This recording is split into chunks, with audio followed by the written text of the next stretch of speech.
शहीद मोहब्बत न काफिर न गाजी, मोहब्बत की रस्में न तुर्की न ताज़ी। वो कुछ और शय है, मोहब्बत नहीं है, सिखाती है जो गजनवी को अयाजी।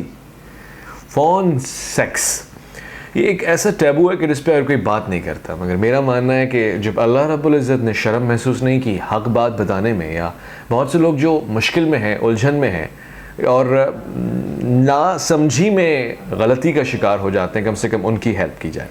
तो ये बहुत छोटी सी वीडियो है जिसमें हम बड़ी बड़ी बातें करेंगे और कोशिश ये होगी कि कोई नाराज़ ना हो, मगर हर बंदे तक एक बात पहुँच जाए। क्या फ़ोन सेक्स अच्छी चीज़ है? क्या इससे फ़ायदा होता है? क्या ये आम नहीं होता जा रहा? बिल्कुल। आजकल एक रिसर्च के मुताबिक शायद 60 से 70% अफराद जो फ़ोन का इस्तेमाल करते हैं वो लॉन्ग डिस्टेंस रिलेशनशिप्स को फ़ोन के ऊपर मैनेज करते हैं, जिसमें फ़ोन ही के ऊपर मोहब्बत नामे बढ़ते हैं और फ़ोन ही के ऊपर इससे आगे की कार्रवाई बढ़ती है। तो पहला सवाल, क्या इसके कुछ फ़ायदे भी हैं? दूसरा, क्या इसके नुकसानात भी हैं? हमने एक रिसर्च कंप्लीट की और मैं चाहता हूँ आपके सामने शेयर करूँ। जो लोग कहते हैं कि इसके फ़ायदे हैं, गुनाह और सवाब से हटकर अगर वो एक मैरिड रिलेशनशिप है तो क्या इसकी इस्लाम में इजाज़त है? सबसे पहले ये कि अगर आप हस्बैंड वाइफ हैं और आपका एक हलाल रिलेशनशिप है और आप फ़ोन पे लॉन्ग डिस्टेंस रिलेशनशिप मैनेज कर रहे हैं तो आप फ़ोन सेक्स कर सकते हैं। आप एक दूसरे से बात कर सकते हैं, उस हद तक कर सकते हैं जिस हद तक आप राहत और सुकून की तलब में कामयाब हो जाएं।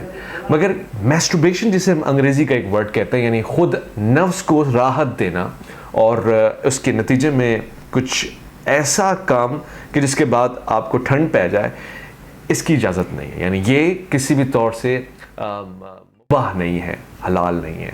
यानी आप बातें करें, आप यादों का जिक्र करें, आप ख़यालात का जिक्र करें, मगर इसके बदले अगर आपने अपने जिस्म के आज़ा का इस्तेमाल गलत अंदाज से करना है और नतीजे में वो चीज़ें होनी हैं जिसकी इजाज़त आपको नहीं है ज़ाती हैसियत से, तो फिर ये किसी भी तौर से अलाउ नहीं होगा। क्या ये फ़ायदेमंद होता है?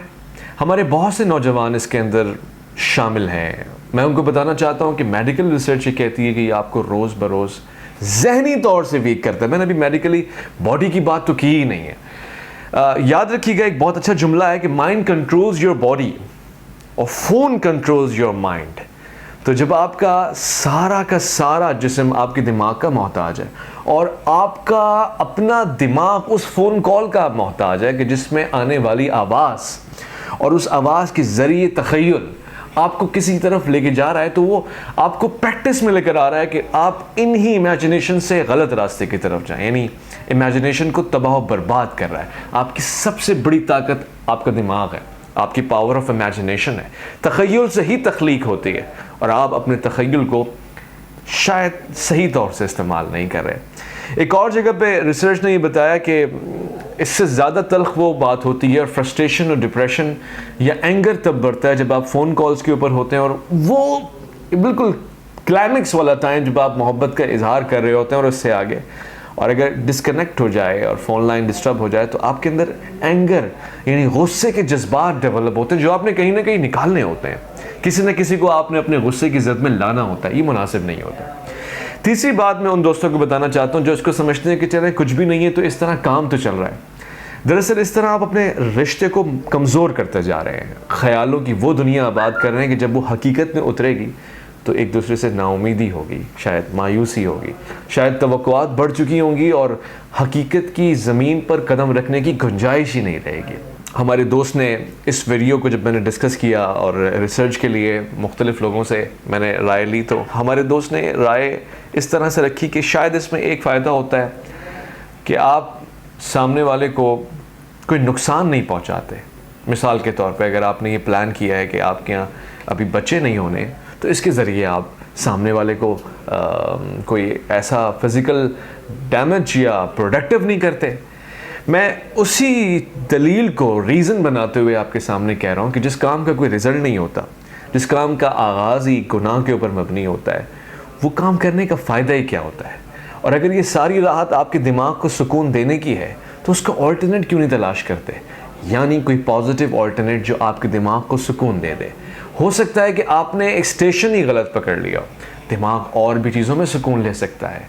दिमाग अच्छी चीज़ों को देखने में, दिमाग अच्छी चीज़ों के साथ रब्त कायम करने में, यहाँ तक कि ट्रैवल करने में भी सुकून लेता है। एक और मेरे पास सवाल ये आया कि अगर हस्बैंड वाइफ ही हैं और फ़ोन सेक्स कर ही रहे हैं तो उनको आपस में इजाज़त ही होनी चाहिए। इसका मुख्तसर जवाब मैं इससे पहले दे चुका हूँ कि कुरान, हदीस और हमारा दीन इजाज़त नहीं देता कि हम खुद अपने जिस्म को अपने हाथ से राहत और सुकून पहुँचाएँ और इसके नतीजे में कोई ऐसा मादा जो प्रोडक्टिव मादा है उसका खुरूज हो। लिहाजा ये किसी भी तौर से मुबाह नहीं है कि आप इसके नतीजे में फ़ोन सेक्स करें। हाँ, अगर एक राहत, सुकून, प्यार, मोहब्बत की बातें अगर आपके दिल को, आपके कल्ब को सुकून देती हैं तो इसमें कोई मुज़ायका नहीं है। अब मैं आखिर में आप तमाम दोस्तों के सामने इस वीडियो का मकसद रखना चाहता हूँ। मेरी रिसर्च के मुताबिक जो बहुत सारे लोग फ़ोन सेक्स में इन्वॉल्व होते हैं वो डेली बेसिस के ऊपर मेंटली, फिज़िकली वीक होते जाते हैं। यहाँ तक कि उनके वो ऑर्गन्स भी वीक हो जाते हैं कि जब बंदूकों को चलना होता है जंगों में तो उस वक्त गोलियाँ खाली हो जाती हैं। ये मैंने इसलिए कहा कि शायद इस तरह से बात आसानी से कन्वे हो जाए। मैं एक और रीज़न आपके सामने रखना चाहता हूँ। जब आप रेगुलरली ये काम करते हैं तब आप उसके हैबिचुअल हो जाते हैं, और जब आप वर्चुअल वर्ल्ड में हैबिचुअल हो जाते हैं तो आप रियल वर्ल्ड में खिलाड़ी नहीं बचते, अनाड़ी हो जाते हैं। ये आपकी बॉडी को नहीं, आपके माइंड को नहीं, बल्कि आपके दिल को भी नुकसान पहुंचाता है, क्योंकि अब आपका दिल असल में उस लज्जत का आदी हो चुका होता है जो सिर्फ ख्याली है। और जब वो आप प्रैक्टिकल यानी फिज़िकल लाइफ में जाते हैं और आप किसी सामने वाले को प्यार से पहले और प्यार के बाद भी मिलते हैं तो वो आपको तस्लीम नहीं करता और आप उसको तस्लीम नहीं करते। मिसाल के तौर पे वो नींद हावी हो जाना, ज़हनी तौर से कमज़ोर हो जाना और थोड़ा सा ज़ईफ़ महसूस करना इस बात की अलामत है कि आप रोज़ाना ज़ईफ़ होते जा रहे हैं, मेंटली भी और फिज़िकली भी। आखिरी बात, इस वीडियो में मैंने किसी शर्म या लिहाज की गुंजाइश नहीं रखी।